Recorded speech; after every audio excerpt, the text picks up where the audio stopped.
sound like this then. Like, I mean, aliens are real. They are coming for you. Move it up here? Alright, let's do that. What? Just move it up here. No.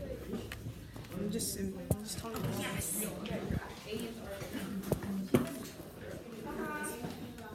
Here, give me it. It's kind of backwards. Oh shoot. That's why the video needs to be look at how it's gonna be filmed. Yeah, no, that's fine. It'll flip when I do that. That's so weird. I don't want to look at myself up. Look in the mirror.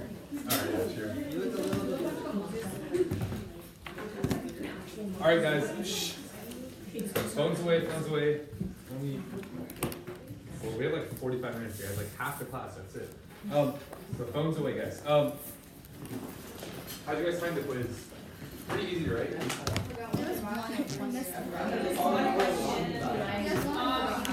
looked wrong. My answer looked Which one? incorrect. It was 6A. Like, my answer looked incorrect, so I'm Oh, the inverse? The inverse? yeah. Yes, first. We'll go over it on Monday. How about that? Guys,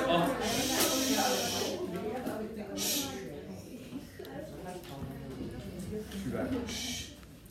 Okay, I'll have your quizzes graded for you by Monday. What's up? Can we go over it now? I don't want to worry about it. But like, I haven't graded your quiz. Oh, you want to go over the problem? Yeah, the problem. Sure. Actually, no, because tomorrow's section still has to take it. Okay. Oh. Yeah. Come back again. We'll go around Take it. Just look up the problem. I forgot, like, so I feel like in one of the problems, the linear. Fine, we'll go. I forgot that the denominators also needed to be the same. I think I screwed up. So.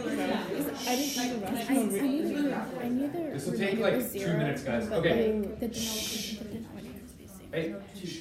Okay. Before we start, let's find the domain and range of the original function. We don't need to like in general, but let's just do it just for x. So, what's the domain of this function? X is greater than equal to 2. Right. Everyone knows x is greater than equal to 2, and then range. Sure. Y is greater than equal to 3. Yeah. Switch it. Right?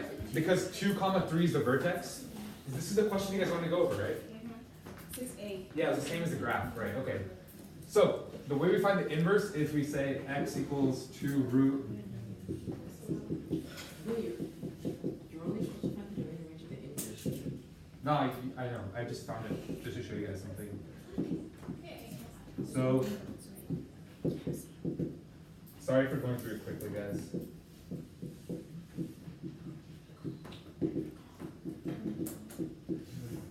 Okay. So the inverse is going to be x minus 3 squared over 4 plus 2. This is 6a. Is it okay if we expanded x minus 3 squared? Yeah. Sure, that's fine. Okay, Yeah, I didn't tell you guys to put it in form, so that's fine. No, I just look at it better like that. It doesn't matter. It guys, if your teachers don't tell you to put it in a specific format, you can put it in whatever format you want to, right? Okay, so this is the function. So this is the inverse, right? I think most people got this. I mean, I don't know, I didn't look at it, but I'm sure you guys got this. All right. Now, what would be the domain and range of this function? Yeah, you just flip it from there.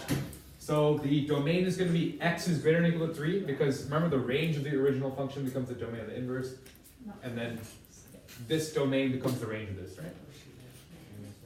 Make sense? Right? Anyone have any questions on that? Wait, was this the one we were supposed to graph? It's just, yeah, it's the same question. It's like this is so I just copied and pasted the one you have to graph into the inverse. So you have to graph this as well in the problem before. Yeah. Right. Yeah, you have to graph this one too. It's pretty easy to graph. I think most of you guys can see this is 2 to the right, 3 up, right? And this is a vertical stretch by 2. So, all right. Any other questions? I don't want to talk much about the quiz anymore. No more questions, right? Okay. Good. You'll have it back on Monday. Don't worry.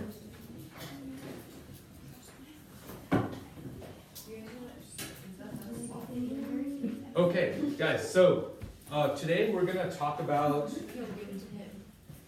the graphing of rational functions. So there's a lot of stuff we need to go over.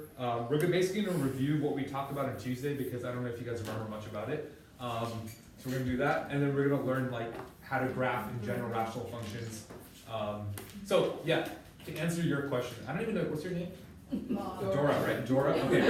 Dora, to answer your question, a rational function. I changed my name to Diego. So, I told you guys a rational function is in the form f of x over g of x, Yeah. and Dora asked that, that means is x over 1, this is a line, right? Because 1 is a function, so is x, is this also a rational function?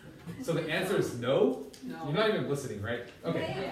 So the answer is no because g of x, or in other words, the denominator can't be a constant in order for the function to be a rational function. So Okay, then what if it was like x squared plus x over x?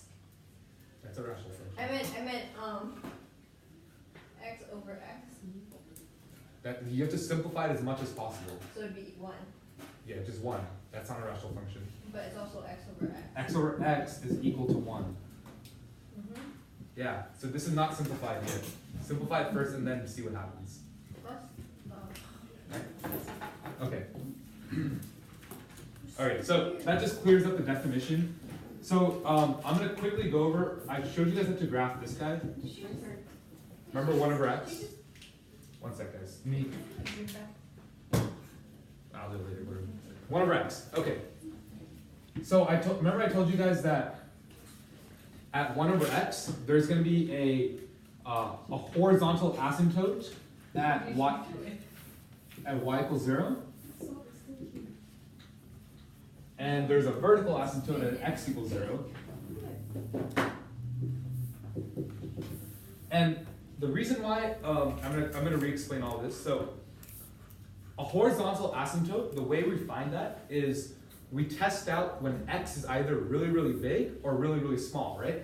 So we plug in like x is negative like 100 million, which is a really small number, and we plug in when x is 100 million, which is a really big number, right?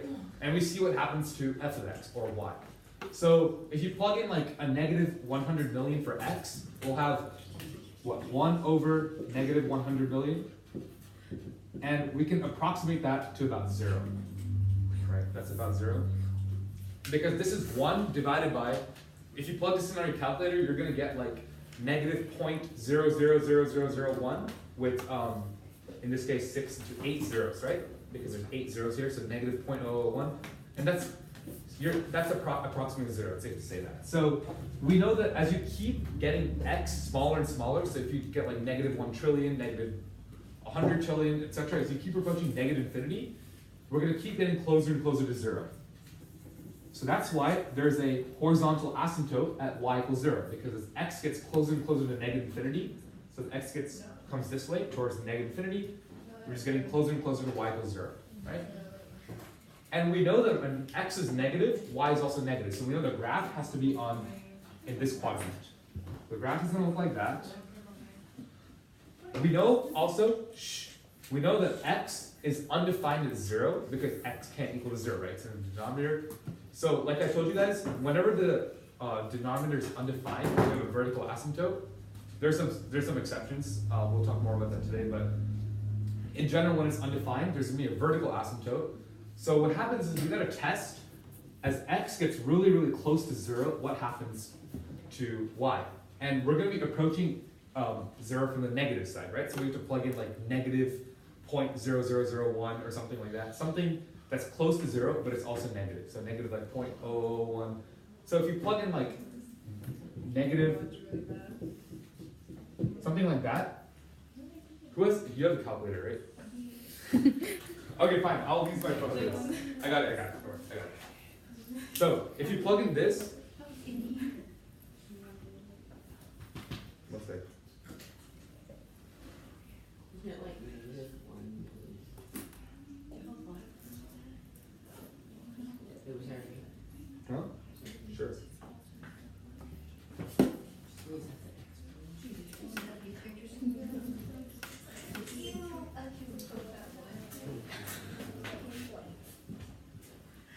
So if I plug in this, I'll get about negative 1 million.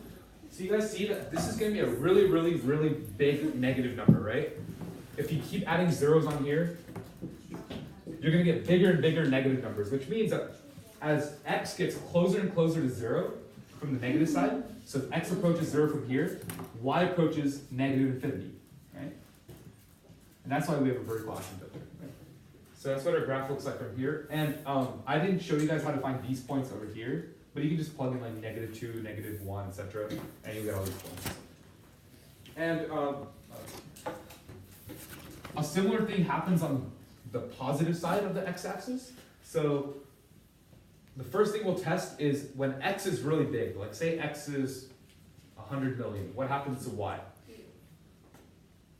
Dora, what happens to y? What, say x is really, really big. What? It's smaller. If it's 1 over. So what happens to y? What is it I approximately? just said. Oh, it goes to 0. Yeah, it goes to 0, which is why we have a horizontal asymptote at 0. So that's here. And then we know that we have a vertical asymptote at x equals 0. So we have to test what's happening to y as x gets closer and closer to 0 from the right side. It's the same idea, except it's going to be positive, right? So it's going to go to positive infinity, something like that. So this is what 1 over x looks like.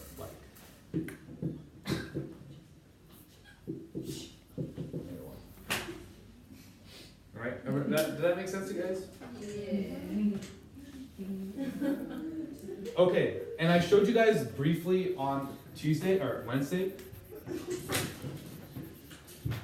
Guys, I'm serious. Me too. No, like, I'll see you guys up. Like, this is getting too much. Back to kindergarten. I'm sorry. Do you know there's a thinking or like a timeout chair out there? You're lying. No, there's a chair with the sign that says timeout on it Why? for kids like you, kindergartners.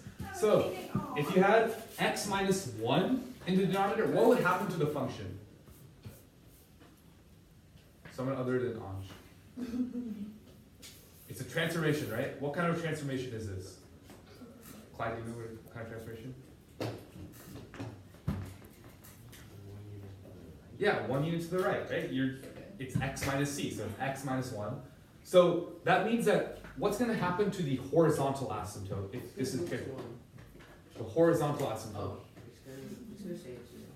Right? The horizontal asymptote, nothing's going to happen, right? Because when you move the graph 1 unit to the right, you're plugging in like really big numbers anyways, right? So moving it 1 unit to the right is like a negligible difference. So when you plug in like 100 million, right? It's going to be instead of 1 over 100 million minus 1, that makes no difference, right? It's still going to approach, y is still going to approach 0. But the vertical asymptote is going to change because now x is going to be undefined at 1, not at 0, right? So the vertical asymptote is going to be shifted to the right also by 1 unit. Right, so you notice how transformations come into play here. You don't have to like, if you're asked to graph this up here, this guy up here, you don't have to go out and like plot points and stuff like that. You just, if you know what 1 over x looks like, which we'll be doing a lot of, you will know by the end of the summer what 1 over x looks like. What'd you do? Right? So once you know that, you'll know this transformation, and that's going to be just 1 unit to the right. So you can take this graph, just translate it 1 unit to the right, Oh. and you'll have this graph over here, right? Any questions on that, guys? Make sense? Make sense? All right.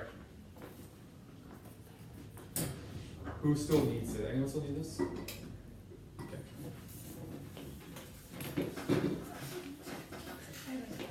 Okay, so we also went over a few examples of holes on Wednesday, but we're gonna do another type of example today. So we're gonna demonstrate how to find, in case you guys didn't catch it already, how to find vertical and horizontal asymptotes, how to find zeros, how to find holes. So this example will have like everything. Let's do.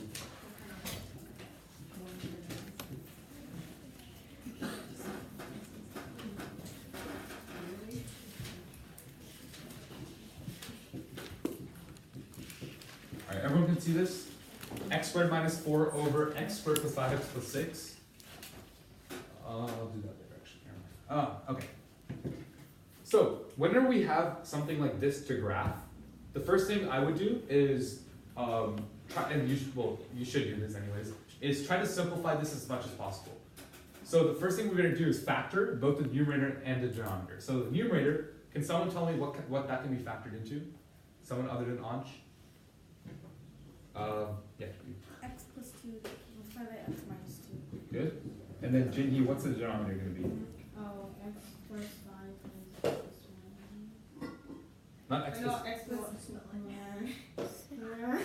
Yeah, you got it. Don't worry. Yeah, x plus 2, x plus 3. Yeah, okay, good. See, yeah, you had it. There. X plus 2 times x minus 2 over x plus 2 times x plus 3. And you guys notice that there's a common factor between both the numerator and the denominator, so they can go away. So we're left with this, x minus 2 over x plus 3, which is, if you look at it, it looks a whole lot simpler than graphing this guy over here, right? So you guys see how much simplifying the function helped? This is going to be a lot easier to graph than this. Okay.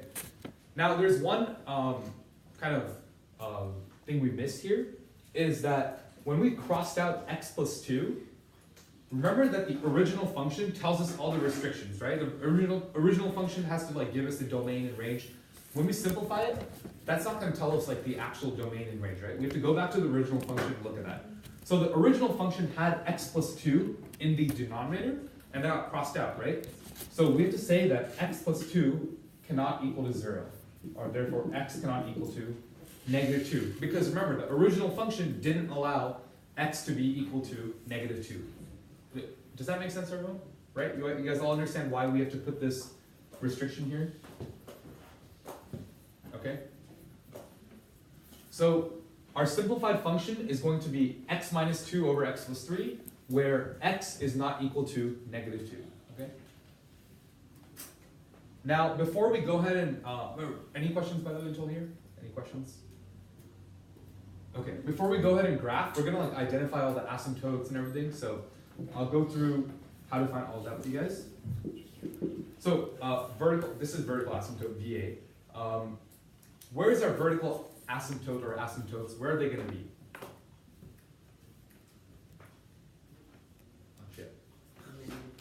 Yeah, x equals negative 3. And the reason why it's at x equals negative 3 is because the denominator in this function over here, you don't have to worry about this guy over here now, right? Because we already simplified it. The denominator over here is x plus 3, and we know that when x is equal to negative 3, the denominator is going to equal to 0, so it's going to be, the function will be undefined, right? Does that make sense? Now you look at this, and you're like, how about x plus 2? What happened to that? But it got crossed out, right? So it's not going to be an asymptote. It's going to be a hole, which we'll go over later, but it's not an asymptote. Remember, guys, an asymptote and a hole are completely different. So I'll show you what that means like, graphically. So when you're looking for the vertical asymptote, I said to look where the denominator is undefined, and you just need to look in the simplified function over here, and just look where it's undefined, right? Don't worry about this now. We already simplified it and put our restrictions, right? So. Okay, horizontal asymptote. Now, does anyone know, by the way, what the horizontal asymptote is? Does anyone remember what I showed you guys on Wednesday? Divided by the highest power. Right, so the way we're going to do that, like Jinhee said, is we're going to divide by the highest power. So this is our function, right? Simplified function, x minus 2 over x plus 3.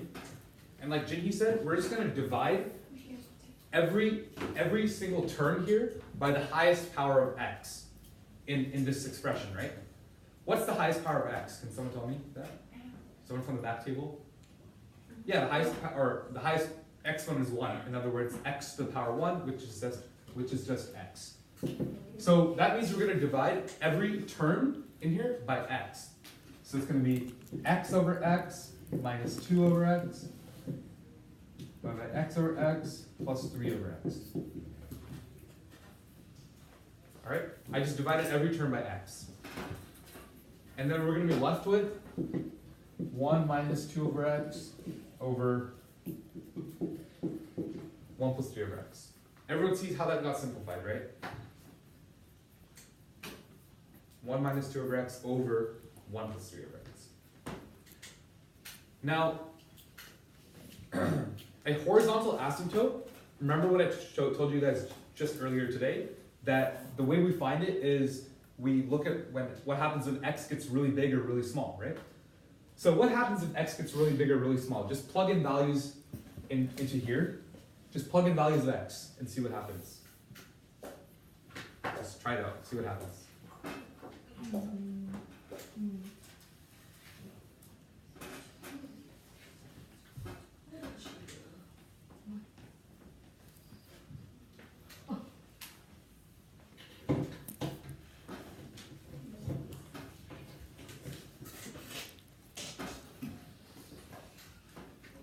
Did anyone figure out yet? How from over here, these four? Did anyone figure out what the asymptote would be? Anyone? Anyone?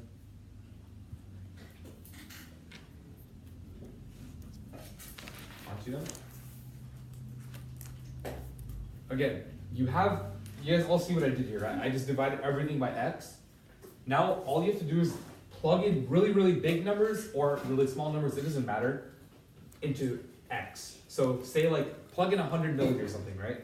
So it'd be 1 minus then 2 over 100 million. What is 2 over 100 million approximately at that point? Like when the x is getting bigger and bigger, what's 2 over that really big number going to be? Huh?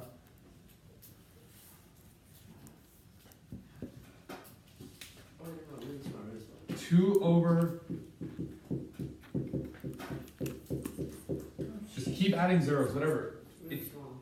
It's going to be really small. What does that mean? Zero. It's about 0, right? You guys all understand this, right? That 2 or any number, like even if you had like 15, right? A bigger integer, like 15 or even 100. 100 divided by infinity is literally 0. It's virtually 0. Remember, 100 is nothing compared to when you're talking about a really big number that's approaching infinity. Okay?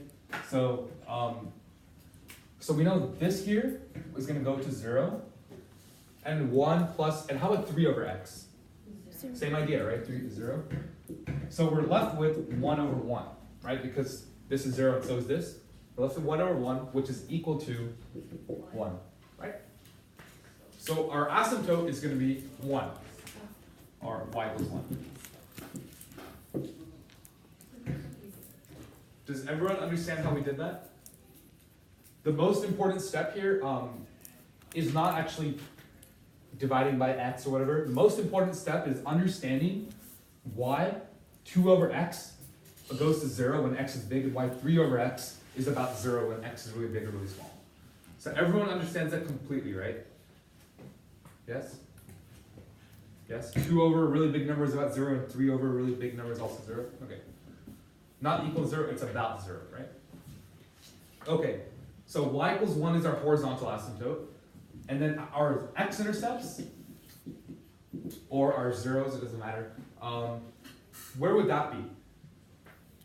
How do we find x-intercepts in general?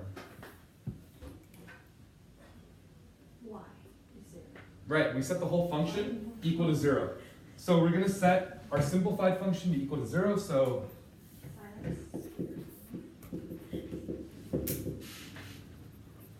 right, that's equal to 0, so that means that the denominator doesn't matter anyways, so that means x minus 2 has to equal to 0, so x is equal to 2. That's our x-intercept. Right, and you can check by plugging in x equals, or plugging in 2 for x, so you'll get 2 minus 2 over 2 plus 3, which is 0 over 5, which is 0. Right, so it's an x-intercept. Alright, I'm going to flip this now.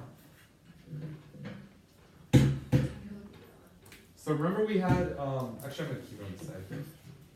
So you guys remember that we crossed out an x plus 2 over here. So we wrote down that x cannot equal to negative 2. Now that's called a hole. When we have a common factor that gets crossed out, in this case x plus 2 got crossed out, we have what we call a hole.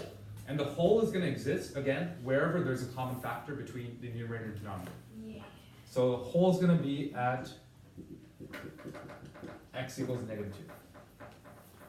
Okay, right? Everyone understands why there's a hole there? Again, it was in the denominator, so you might think that, oh, that means that x equals negative 2 is a vertical asymptote, but it's not because it got crossed out, right? So I'll show you guys what that means graphically. So graphically, so we're going to be graphing our simplified function, which is this, when x is not equal to -2, which is also our whole, right? So, what does this look like? We have a vertical asymptote at -3, which is here, -3. We have a horizontal asymptote at y equals 1. 1. Right? We found all this information already. And then we have a x-intercept at 2, 0. So over here, I'm not gonna open circle actually, I'm just gonna, this is 2, so there's a point there. And then we have a hole at x equals -2. So when x is equal to -2, what is this function going to be equal to? It's going to be what? -4 over 1, so -4. So it's going to be down here. And remember, we draw a hole with an open circle, right? So this is our hole when x equals -2, right? X can equal -2.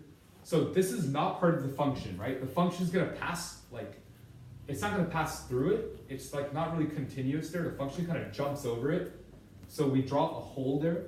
So the function will be defined at like -1.999 and -2.001, but it won't be defined at -2 because there's a hole there. Right? So now we know that this function looks a bit like 1 over x, so we can just sketch it. We know it's going to look like this. Right? And then that means this side is going to look like that. Everyone sees how this kind of looks like 1 over x? Remember 1 over x looked like this and this? I didn't show you guys any points over here, but because after you graph so many of these, you're going to be able to tell like where it's going to be. So you can always test points like to the left of -3 to get values over here, right? But because a good way to think about it is that the graph is always going to be bounded by the asymptotes, right? The graph is going to be bounded by the asymptotes on the top, on the left, on the right, and on the bottom over here, right? Never going to touch the asymptotes, so you know it's going to be like within it. Any questions on this, guys? Makes sense, makes sense? Okay. What's it?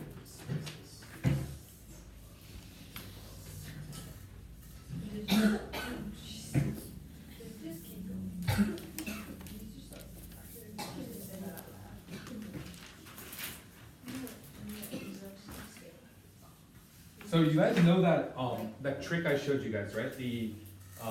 Not the trick, the trick I showed you guys that you divided by the highest power of x to find the horizontal asymptote. So there's actually a much easier way to find horizontal asymptotes. I'm going to show you that instead. So in terms of rational functions, there's 3 types of functions you could have, right? You could have something like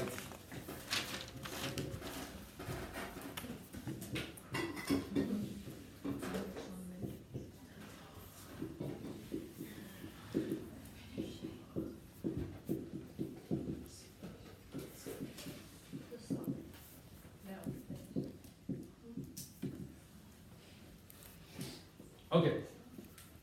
So in rational functions, you can have the first type of function on the top here is where the degree of the denominator is greater than the numerator, right? You guys see that the degree of the denominator is 2 and the degree of the numerator is 1. Everyone sees that?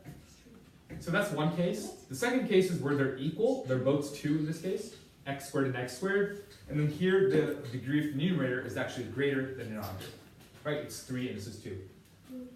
So those are the only 3 types of rational functions you could have, right? Where in terms of degrees, we're talking about degrees.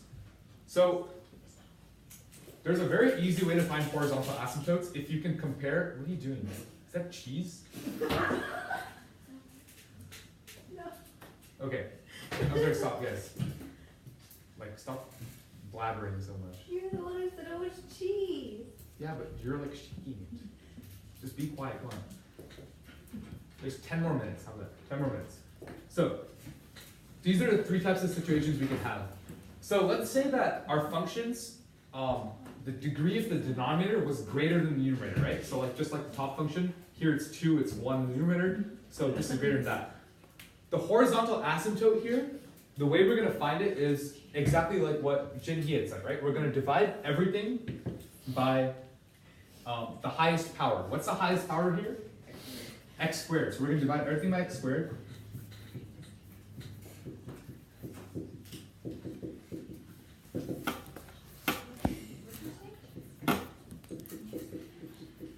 Okay, so we get this. When we divide everything by x squared, we get x over x squared divided by x squared over x squared minus 1 over x squared, which is just 1 over x, the whole thing divided by 1 minus 1 over x squared. Now, what did I say about how to find a horizontal asymptote? Can someone tell me? What are we doing again to do that? Yeah, you're plugging in really big numbers for x, right? Or really small numbers, whatever you want to look at. So, when x is really big, what happens to the numerator? What does that become? It becomes 0, right? This goes to 0. 1 minus, and how about this guy here? 1 over x squared. What happens to that? Also 0, right? It's the same thing. So this is going to be 0 over 1, which is a 0. So, in very general terms, when the degree of the denominator... Did you accidentally summon me?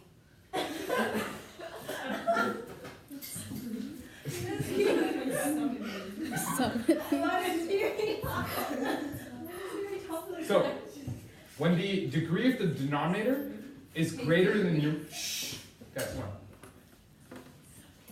When the degree of the denominator is greater than the numerator, like it's 2 here and 1 here, then the asymptote is going to be y equals 0. Alright, that's how it's always going to be. And another way to think about it is that when the degree of the denominator is greater than the numerator, that means that the denominator is going to grow faster, right? Because it's a higher power, it's squared. So when the denominator is going faster than the numerator, you're going to have like smaller numbers in the numerator and bigger ones in the denominator. So it's going to slowly approach 0, right? So y equals 0 is our, does it make sense? Y equals 0 is our horizontal asymptote.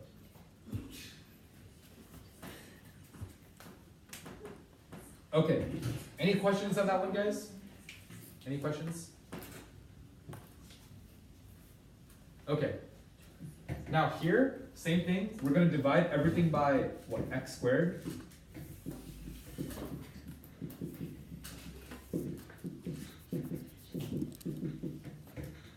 Right, just divide everything by x squared, which is the highest power. So we're left with 1 over, tell me guys if you want me to slow down. This is pretty like simple math, so I just sped through that. But if you guys want me to slow down when I do this, just let me know. Right, so I divided everything by x squared, every term, and I got to 1 divided by 1 minus 1 over x squared, right? So this is the only thing we have to worry about. I'm going to separate these guys here. This is the only term we have to worry about. So when x gets really big, this approaches 0, right? So we're left with 1 over 1. Because it's 1 over 1 minus 0, which is 1 over 1. That's going to be equal to 1. So in other general terms, when the degree of the numerator and the denominator are equal, in this case they're both 2, but it could be for any power, then the horizontal asymptote can be found by dividing the leading coefficients. So the leading coefficients are, in this case, 1 times x squared, and then 1 times x squared minus 1, right? So 1 and 1 are our leading coefficients. Does that make sense, guys? So we just divide the leading coefficients, and we're going to get our asymptote. Now, a good way to think about it is that say that this was like 3x squared over x squared minus 1. Notice that you would have had a 3, and you would have a 3 and 3, right? So our final answer would be 3. It's a good way to remember it.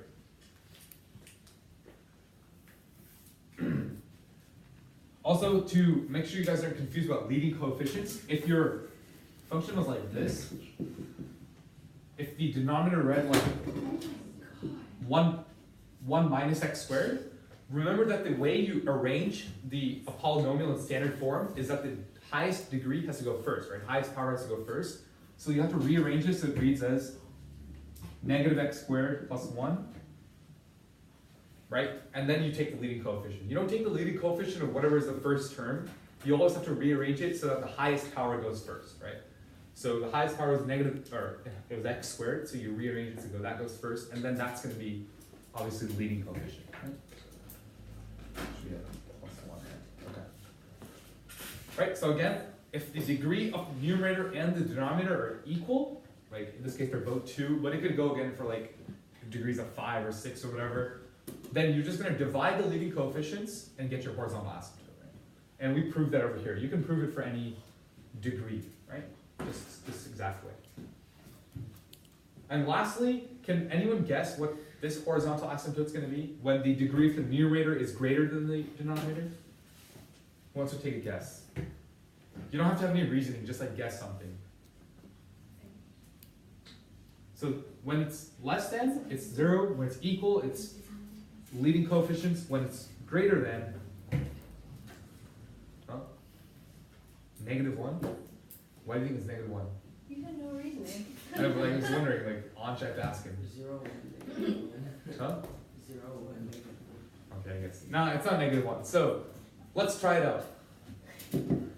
We're going to divide everything by the highest power, right? So what's the highest power here? X cubed. So x cubed over x cubed.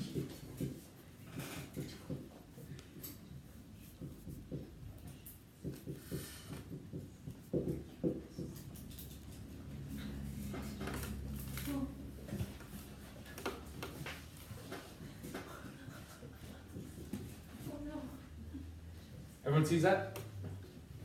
So when you divide everything by x cubed, you'll get x cubed over x cubed divided by that thing. So x cubed over x cubed simplifies to 1, and then x squared over x cubed simplifies to 1 over x, and then 1 over x cubed is just 1 over x cubed. Does that make sense, everyone? So plug in really, really big numbers for x here. What happens? This goes to 0. Right, both of these go to 0, right? These and this and this. So this is going to be 1 over 0. Sorry, can everyone see that? It's about 1 over 0.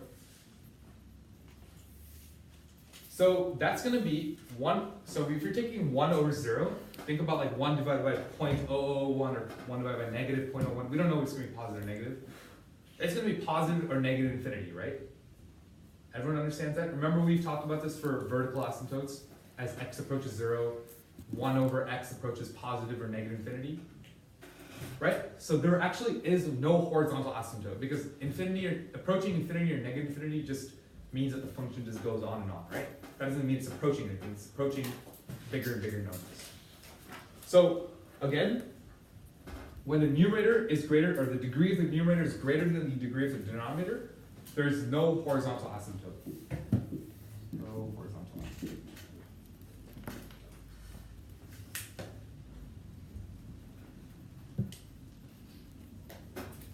Does anyone want me to re-explain the third one? I think the first two are pretty intuitive, but the third one's a little bit more complex, right? Who wants me to re-explain the third one? Anyone want me to re-explain it? Okay, we're gonna do like a few practice problems. We'll do like 5 minutes, so we're gonna do a few practice problems. All right, everyone's good on this? I'm gonna keep it up here, but. Oh, erase your phone. founder. Just go straight down.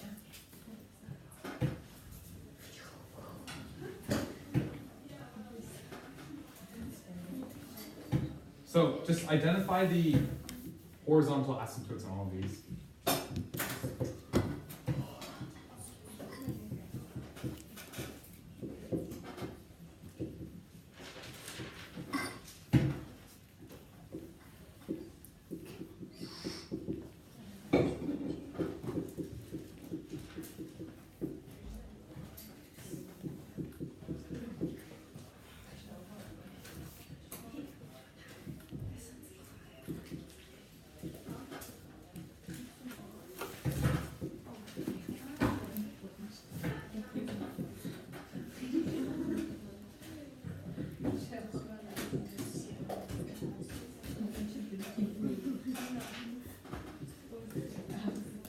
All right, 3 problems. Identify the horizontal asymptote. It shouldn't take more than a minute or like 40 seconds or something. Horizontal.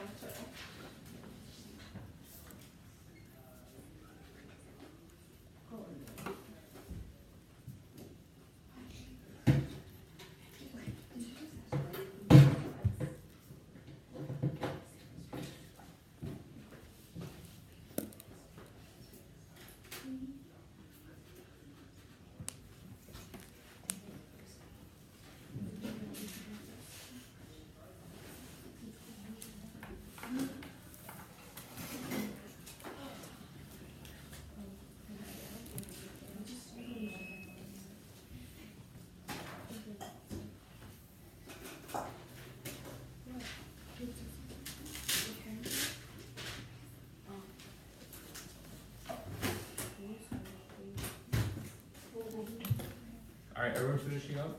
What? What? Oh wait, no, I don't.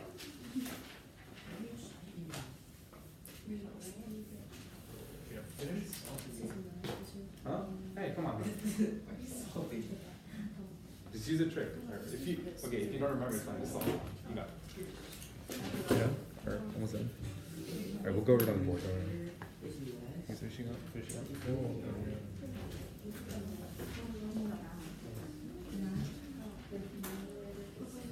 One more minute, guys. Guys, if you don't remember the tricks, just go ahead and solve it out. It's fine.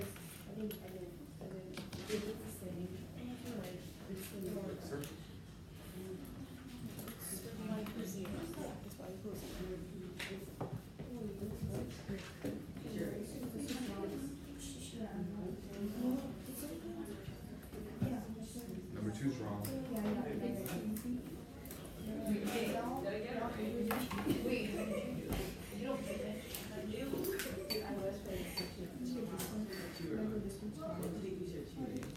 Huh?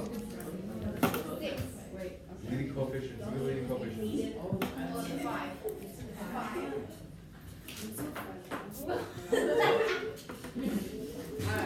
Alright, everyone done?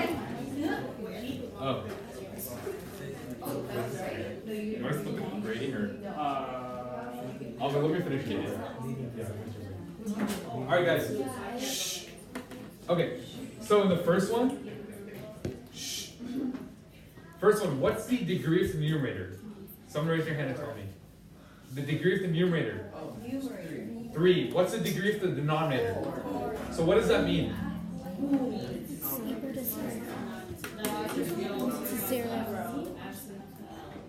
There's no horizontal. It's y equals 0, right? Because, guys, shh. Guys, you 4. Shh. So, again, listen up. So, remember that the way we solved it, remember we got y equals 0 for this? The reason is because the denominator is growing a lot faster because it's being raised to a power of 4. It's growing a lot faster than the numerator. The numerator is just to a power of 3. So in the long run, like when x is like really, really big, like think about like when x is 100. 100 to the power of 4 is a lot bigger than 100 to the power of 3. So slowly, but steadily, it's going to approach y equals 0 because this is going to be a small over big in simple like English terms, I guess. It's going to be a much smaller term over a bigger term. And when this approaches infinity, this is going to be a lot smaller than the denominator, right? So it's going to be y equals 0. Number 2. Someone from the back table, raise your hand, tell me.